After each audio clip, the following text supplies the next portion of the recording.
सहनाववतु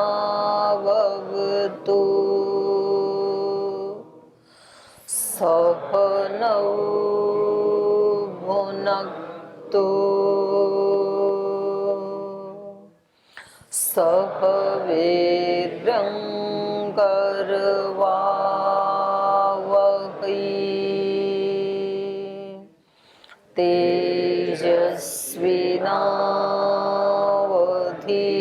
तेजस्विनावधीतमस्तु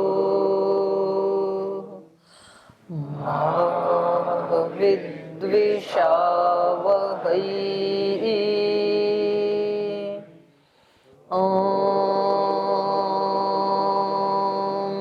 व्रतानां व्रतपते व्रतं चरिष्यामि तच्छकेयं तन्मे राध्यताम्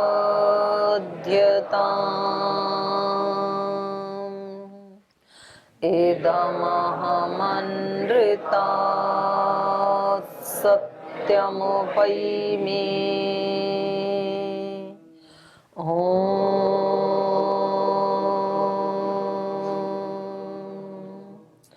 शान्ति शान्ति शान्तिः।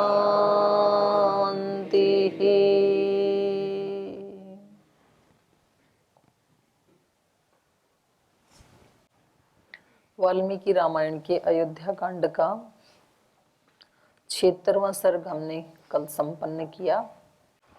ये चित्रकूट का प्रसंग चल रहा है। चित्रकूट में श्री राम और उनके तीनों भाई, सभी माताएं, पूरा कुटुंब परिवार सब वहां पर एकत्रित हैं और इस विषय की चर्चा चल रही है कि श्री राम को वापस अयोध्या ले जाया जाए। और श्री राम इसके बारे में नीति पूर्वक, आध्यात्मिकता पूर्वक, धर्म पूर्वक, यथा योग्य सबको संतुष्ट करके इस बात के लिए प्रसन्न कर लेते हैं कि हम सबको अपनी अपनी नियति के अनुसार ही कर्म का फल मिलता है। तो जिसकी जो नियति है वो अपने उस नियति के फल को स्वीकार करे और उसको फेस करे, उससे इधर उधर भागना नहीं चाहिए व्यक्ति को। तो सबका अलग अलग है। एक परिवार में पैदा होने पर भी सबका अलग अलग है, एक आश्रम में रहने पर भी सबका अलग अलग है, एक ही माँ की कोख से पैदा होने वाले बच्चों का भी अलग अलग होता है। सबका अलग अलग है, हर आत्मा का। और ये हमारी यात्रा, या हम कहें कि ये हमारी समस्याएं, ये कोई केवल इस जन्म की नहीं है। हमारी नियति, हमारा कर्म, कर्माशय, ये केवल इस जन्म का थोड़ी है। मनुष्य की समस्याएं केवल वर्तमान को लेकर के नहीं है।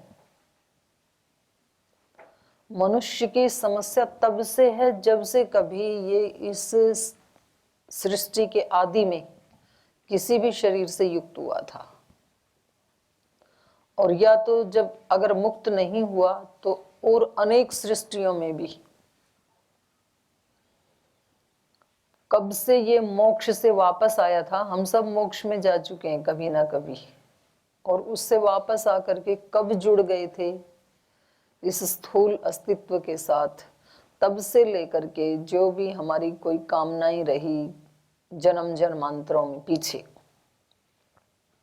अलग अलग योनियों में जो हमारी आसक्तियां रही, जो हमारी कामनाएं रही, फिर उनके संस्कार बने और उन सब का इकट्ठा होते होते इतना मोटा लेयर बन गया उसका। और अब हम अपने स्वरूप जो है उससे हो गए वंचित। वो ओझल हो गया बिल्कुल। जो असली स्वरूप है वो दिखना ही बंद हो गया, अंधेरा ही अंधेरा दिखता है। तो इसलिए व्यक्ति अंदर देखना ही नहीं चाहता है। क्या देखे अंधेरे का? उससे अच्छा तो बाहर ही है, कुछ तो दिखता है कम से कम। जड़ वस्तुएं ही सही, रूप आकृति कुछ तो दिखता है, अंदर तो कुछ भी नहीं दिखता। आंख बंद करते ही अंधेरा। तो इसलिए व्यक्ति देखना ही नहीं चाहता है। तो कोई धीर पुरुष होता है कि भाई ये भी एक रास्ते का एक पड़ाव है, जितनी देर भी आएगा अंधेरा देखेंगे। तो वो बहुत कम लोग होते हैं। तो समस्या हमारी केवल वर्तमान की नहीं है। भरत जी की समस्या भी केवल वर्तमान की समस्या नहीं है कि केवल श्री राम वापस नहीं जा रहे हैं। अयोध्या वासियों की भी केवल वर्तमान की समस्या नहीं है, माताओं की भी वर्तमान की समस्या नहीं है, हम सब की भी केवल वर्तमान की समस्या नहीं है। वर्तमान में खाना भी उपलब्ध है, रहने के लिए मकान भी उपलब्ध है, पीने के लिए पानी भी उपलब्ध है, सांस लेने के लिए वायु भी उपलब्ध है, सब कुछ है, फिर भी समस्या। तो इन समस्याओं का समाधान क्योंकि वर्तमान से संबंधित नहीं है, इसलिए इनका समाधान भी वर्तमान की वस्तुओं से हो नहीं सकता है, वर्तमान की परिस्थितियों से भी हो नहीं सकता है। जहां से समस्या जुड़ी है वहां जाना पड़ेगा। तो इसलिए अध्यात्म में या आयुर्वेद में या योग में ऐसे कहा जाता है कि भाई हम बीमारी को ठीक नहीं कर सकते, बीमार को ठीक कर सकते हैं। रोग को ठीक नहीं किया जा सकता, रोगी को ठीक किया जा सकता है। और योग, आयुर्वेद और एलोपैथी में यही मूलभूत अंतर है। जो दूसरी पैथी हैं वो रोग को ठीक करती हैं और योग आयुर्वेद रोगी को ठीक करता है, रोग को नहीं। क्योंकि व्यक्ति को ठीक किया जा सकता है और व्यक्ति को यदि ठीक नहीं किया जाएगा तो रोग ठीक हो नहीं सकता है। फिर एक तरफ से इधर से उसको दबाओगे, इधर से निकल जाएगा, कुछ और खड़ा हो जाएगा 2 महीने के बाद।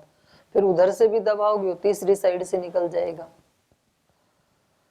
ये जो शारीरिक रोगों की बात है वही मानसिक, बौद्धिक, आत्मिक, इन रोगों की भी वही बात है, आध्यात्मिक रोगों की भी वही बात है। हमें लगता है ये व्यक्ति तंग करता है, ये परिस्थिति ठीक नहीं है, परिस्थिति बदल लेते हैं हम, ये स्थान ठीक नहीं है, स्थान बदल लेते हैं, लेकिन उससे समाधान होता नहीं है। तो फेस करना पड़ेगा अपने आप को, समस्या को। और श्री राम इसके लिए कटिबद्ध हैं और वही शिक्षा वो श्री भरत जी को भी दे रहे हैं कि ये जो समस्याएं हैं, एक समस्या आई, पिता ने वनवास दिया, माता ने वचन मांग लिया, आप वापस आए, आप दुखी हो गए, आप यहाँ आए, मैं वापस चल पड़ूं, सब समस्याएं खत्म हो जाएंगी। बाहर से देखने में तो ऐसे लगता है कि सब समस्याएं खत्म हो जाएंगी, लेकिन खत्म होने वाली है नहीं। तो उसके लिए तो ये जो हमारे आग्रह हैं बाहर की, जो ये हमारी आकांक्षाएं हैं, जो बाहर से सब कुछ ठीक करने की अभिप्साएं हैं, इनको ही फेस करना पड़ेगा, इनका सामना करना पड़ेगा कि ऐसा मैं क्यों चाहता हूं, श्री राम वापस चलें, ऐसा ही क्यों चाहता हूं। श्री राम वन में रह करके पिता की आज्ञा का पालन करें, ऐसा क्यों नहीं चाहता हूं, ऐसा क्यों चाहता हूं, ऐसा क्यों नहीं चाहता हूं। ये मूल प्रश्न हर व्यक्ति का है। हर व्यक्ति चाहता है ना कि ऐसा होना चाहिए, तो फिर अपने आप से पूछो कि ऐसा ही क्यों होना चाहिए और ऐसा क्यों नहीं होना चाहिए, इसके पीछे क्या हेतु है। तो आप थोड़ा पहुंच पाएंगे समस्या के पास, और उसको यदि फेस करके हटा दिया तो सदा के लिए हट जाएंगे फिर ये समस्याएं। और नहीं तो ये बाहर बाहर से तो वो टहनियों को काटते रहो, नई कोपलें फूट जाएंगी फिर कहीं ना कहीं से, तो कुछ और हो जाएगा फिर। तो ये समाधान नहीं है, ये हम पढ़ रहे थे। तो ये बहुत सुंदर प्रसंग चल रहा है, काफी गंभीर प्रसंग भी है, क्योंकि इस फैसले के ऊपर युग के फैसले डिपेंड करते हैं।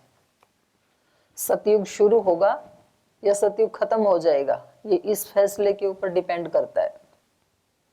श्री राम का क्या निर्णय होगा, इस निर्णय के ऊपर आने वाले युगों की नींव पड़ रही है। अगर अयोध्या आ गए, खत्म, आगे का सब कुछ खत्म। और यदि इन्होंने निर्णय कर लिया धर्म के पालन का, तो एक नए युग का प्रारंभ हो रहा है। फिर सदियों तक ये आदर्श जाज्वल्यमान रहेगा। फिर जब तक मानवता रहेगी, मनुष्यता रहेगी, तो एक एक व्यक्ति के एक एक निर्णय पे बहुत बड़ा भविष्य और बहुत बड़ा भूतकाल और वर्तमान काल होता है। तो ये इतना एक निर्णायक क्षण केवल दो परिवारों के लिए या केवल दो भाइयों के लिए नहीं है, पूरी धरती के लिए बहुत निर्णायक पल है ये, पूरी मानवता के लिए बहुत निर्णायक पल है ये। फैसला क्या होगा, तो सभी कुलवासी भी सोच रहे हैं कि होगा क्या। कुछ के मन में है कि शायद आप और कह करके देखो श्री राम को, क्या पता आपकी बात मान लें। किसी को लगता है कि नहीं, अब ये मानने वाले नहीं हैं, जब भरत जी की नहीं मानी तो और किसकी मानेंगे। तो कुछ लोग अभी और कोशिश कर रहे हैं। तो ये प्रसंग चल रहा है चित्रकूट का। तो कुछ पूछना है आपको पीछे के प्रसंग से, किसी का कोई प्रश्न है? जी, माइक पीछे दो भाई। ओ माताश्री, जी माताश्री, जैसे भगवान राम मर्यादाओं को पालते हुए और वचनों को पालन करते हुए भगवान बन गए, तो ये उनका कर्म था या उनका प्रारब्ध दोष था? जैसे वे कष्टों को भी भोग रहे और कष्ट भोगते भोगते भगवान बन गए, तो ये प्रारब्ध दोष था क्या माता जी? प्रारब्ध दोष क्यों कह रहे हो? फिर प्रारब्ध था इतना ही बोलो। आपको दोष इसलिए लग रहा है कि दुख मिल रहा है इसलिए, तो प्रारब्ध में दोनों ही आ जाते हैं। प्रारब्ध के कारण सुख भी मिलते हैं और दुख भी मिलते हैं। तो इतना कहना भी पर्याप्त है कि प्रारब्ध है या इस कर्म, इस जन्म का कर्म है, ये उसका फल है ये। तो दोनों भी हो सकते हैं, क्योंकि कोई भी अपने बारे में भी नहीं कह सकता। श्री राम के बारे में तो हम क्या ही निर्णय दें।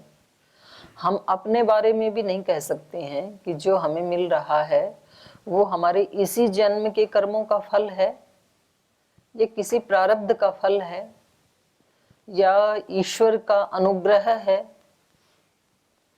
तो ये कर्मों की गति को तो जानना बहुत ही दुष्कर है, बहुत कठिन है ये।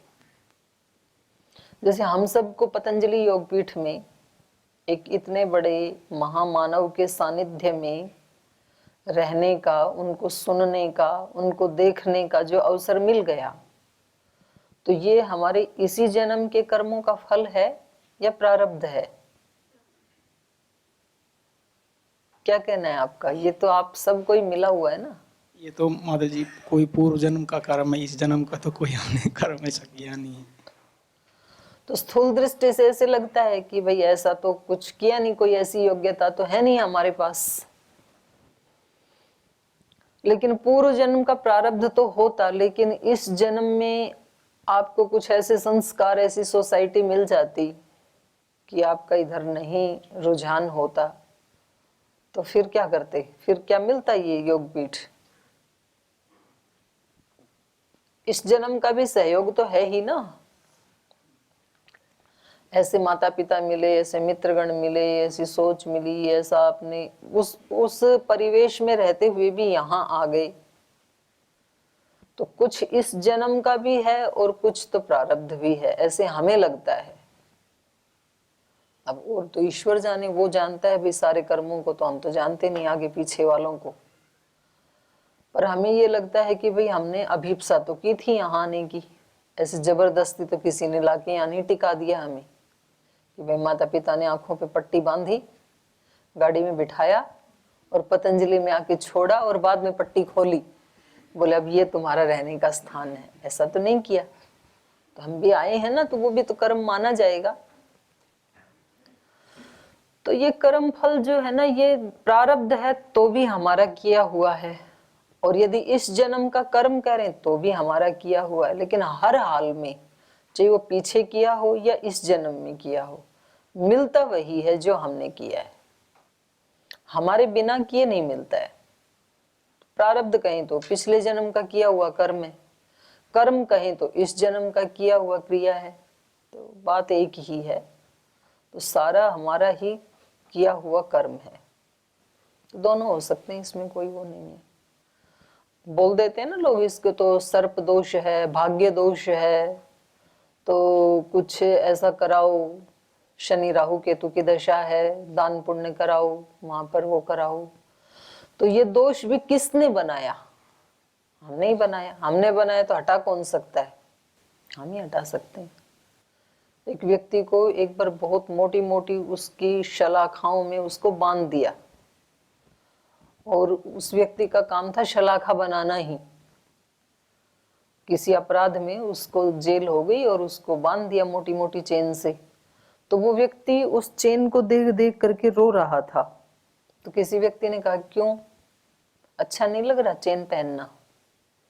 तो बोले, नहीं ऐसी बात नहीं है, मैं इसलिए रो रहा हूं कि जब मैंने ये चेन बनाई थी तो इसकी कड़ी मैंने इतनी मजबूत बनाई थी कि ये कभी खुल नहीं सकती है, कभी नहीं खुलेगी। अगर मुझे पता होता कि एक दिन ये मेरे ही हाथ में गिरनी है तो मैं इसको ऐसा बनाता कि इसका जोड़ खुल सके, तो आज मैं उसको खोल करके मुक्त हो जाता। पर अब मैं इसलिए रो रहा हूं कि मेरी ही बनाई हुई चेन है, मैं ही इसका निर्माता हूं। तो ऐसे ही हम सब मनुष्यों का है कि जो भी हमारे सामने परिस्थिति हैं, जो भी हमारे सामने नापसंद जो चीज हमें है, वस्तुएं हैं, तो वो सब हमारा ही बनाया हुआ है। पर वहां तो वो व्यक्ति खोल नहीं सकता था, यहाँ इस व्यक्ति के पास ये सामर्थ्य है कि ये कभी भी उसको खोल सकता है, उस चेन को। तो आप इसको दोष मत कहो, ये तो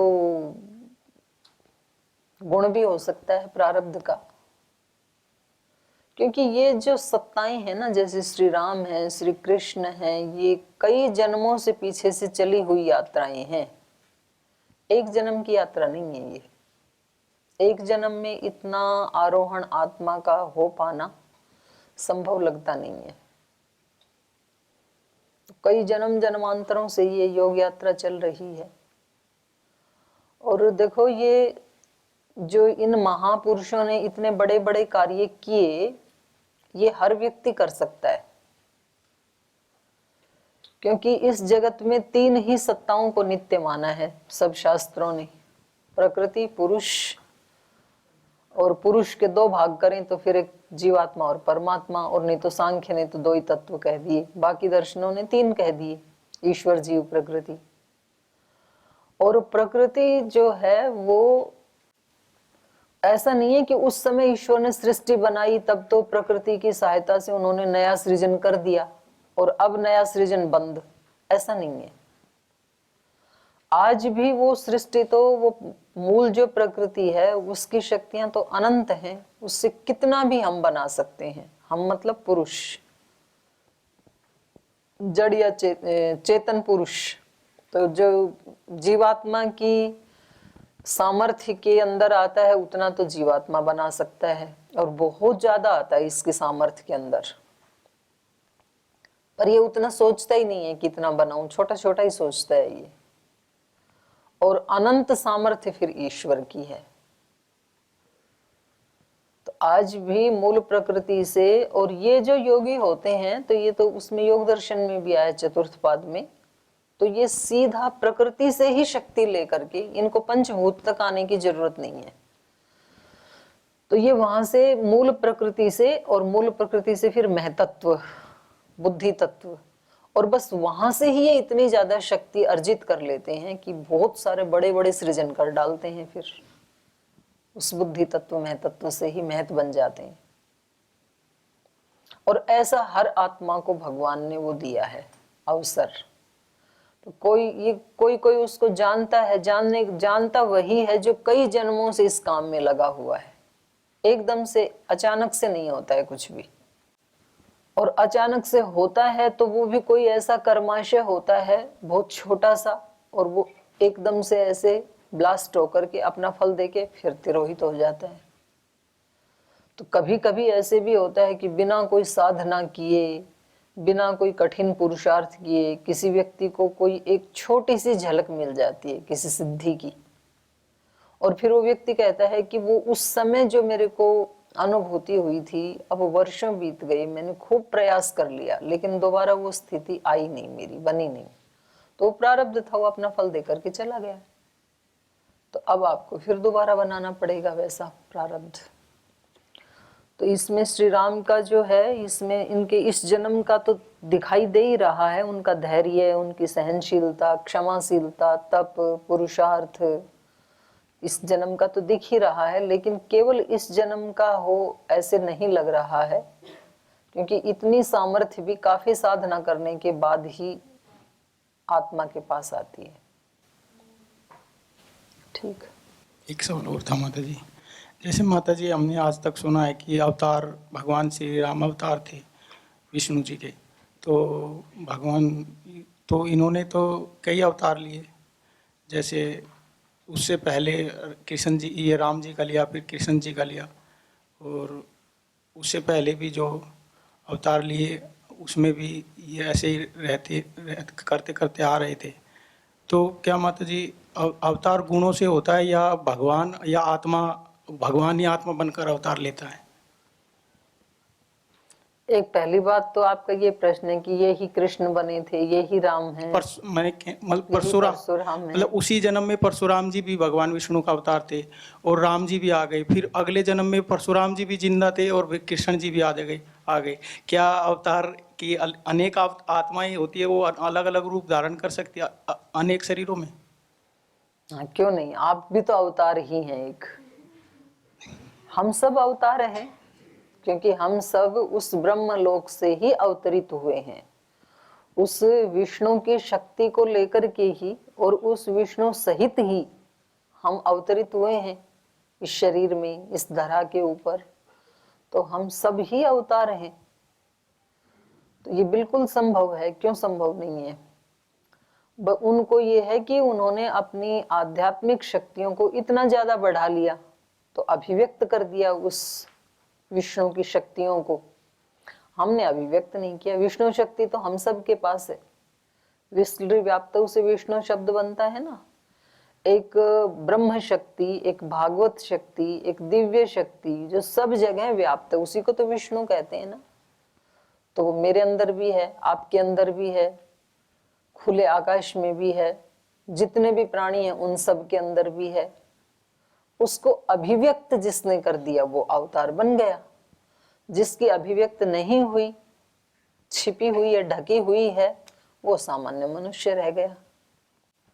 तो आत्मा, हर आत्मा ही अवतारी ही है अपने आप में, क्योंकि वो एक मिशन को लेकर के अवतरित हुई है, एक दिव्य शक्ति को लेकर के, एक दिव्य शरीर को लेकर के। अब ये भी तो कहा जाता है ना कि भाई सब योनियों में सर्वश्रेष्ठ योनि किसकी है?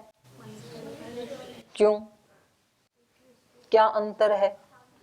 क्योंकि उसके पास बाकी कोई भी चीज ऐसी नहीं लगती है कि जो अन्य प्राणियों से कुछ श्रेष्ठ हो। बोल जी दूसरे प्राणी तो चारों हाथ पैर टिका के चलते हैं, दो पैर पे चलते हैं, इससे क्या विशेषता है? भाई चलना तो चलना ही है ना, चार पैर से चले या दो से चले, उसमें क्या फर्क पड़ता है? या रेंग के चले, गति तो हो ही रही है। तो ये हाथ पैरों के लिए कोई विशेषता नहीं है। ये अन्न दूध फल आदि खा लेता है, दूसरे नहीं खाते, ये भी कोई विशेषता नहीं है, क्योंकि ये सब खा के पेट ही तो भरना है। तो कोई घास से पेट भर रहा है, कोई मांस से भर रहा है, कोई अन्न से भर रहा है, इसमें भी कोई विशेषता नहीं है। ये जितने भी कर्म कर रहा है इनमें कोई विशेषता नहीं है। मनुष्य की मनुष्यता का विशेषत्व उसके विवेक के कारण है, बुद्धि के कारण भी नहीं है। इसको बुद्धि विशेष मिली है, लेकिन उस बुद्धि को विवेक में यदि परिवर्तित नहीं किया तो फिर ये पशुओं से भी ज्यादा खतरनाक है। कई बार मैं शाम को जैसे उपासना करती हूँ तो ऐसे फिर लगता है कि देखो सारी सृष्टि शांत हो गई, वृक्ष भी, पक्षी भी, पशु भी, सब शांत हो गए।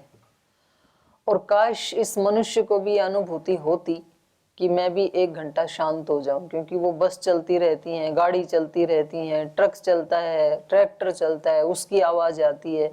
केवल मनुष्य की एक्टिविटी दिखाई देती है उस समय। आप देखेंगे तो सूर्यास्त होता है ना जिस समय, संध्या काल में। और आप कल्पना करो कि यदि ये मनुष्य भी इन पशु पक्षियों की तरह उसको फील कर पाता, उस शांति को जो उस समय अवतरित हो रही है इस भूमंडल के ऊपर, और ये भी ऐसे ही शांत हो जाता है वृक्षों की तरह से ही, पशु पक्षियों की तरह से ही यदि ये भी शांत हो जाता तो कितना अच्छा लगता। तो इस दृष्टि से देखें तो फिर तो ये पशुओं से नीचे ही चला जा रहा है, इसका विवेक तो ये काम में तो ले नहीं रहा है। और यदि ये विवेक से काम ले तो फिर ये अवतारी बन सकता है। तो यही तो विशेषता है इसकी। तो उसको जिसने अभिव्यक्त कर लिया वो बन गया अवतारी, उस विवेक को। और जिसने उसके बारे में सोचा भी नहीं, जाना भी नहीं, बस चल रहा है जीवन, कहाँ जा रहे हैं, क्यों जा रहे हैं, कैसे जा रहे हैं, जाना है कि नहीं जाना है, तो ये तो दिमाग में नहीं आता है। बस ऐसे धकेले जा रहे हैं हम आगे की तरफ। तो जीवन आगे बढ़ रहा है भगवान की व्यवस्था से, क्योंकि 24 घंटे में एक दिन पूरा हो जाता है, अगला शुरू हो जाता है। तो ऐसे बस हम इसके साथ साथ धकेले जा रहे हैं काल के द्वारा, और हमें तो नहीं पता है कि हम क्या कर रहे हैं। तो फिर हम अपने विवेक का प्रयोग नहीं कर रहे हैं। और विवेक का प्रयोग जो व्यक्ति करते हैं वो आज भी अवतारी पुरुष हैं इस धरती के ऊपर, और आगे भी होते रहेंगे। क्योंकि जब कोई व्यक्ति अपनी आत्मा की शक्तियों को बहुत अतिशय अभिव्यक्त कर देता है ना, तो फिर लोग कहना शुरू कर देते हैं, बोले ये कोई साधारण मनुष्य नहीं है भाई, कोई अवतारी आत्मा है ये, नहीं तो इतने शॉर्ट टाइम में और इतने सारे कार्य हो नहीं सकते हैं। तो लोग अब महाराज जी को बोल देते हैं कि ये तो भाई कोई अवतारी पुरुष हैं ये। और भी ऐसे बहुत लोग हैं जो बड़ा कर रहे हैं, बहुत मतलब अन्य भी हो सकते हैं। हम ये नहीं कहते हैं कि भाई और कोई है ही नहीं इस धरती के ऊपर, जो भी ऐसा कार्य कर रहा है तो उसके बारे में कह देते हैं। अगला प्रश्न। ओम नमस्ते माता जी। ये पिछले सर्ग में 75वें सर्ग में 5वें श्लोक में श्री भरत जी राम जी को कुछ कह रहे थे, तो उसमें उन्होंने बोला कि अथ क्लेशरम धर्मम एव चरितुम इच्छसि त्वम धर्मेण चतुरः वर्णान पालयन क्लेशम आपनुहि।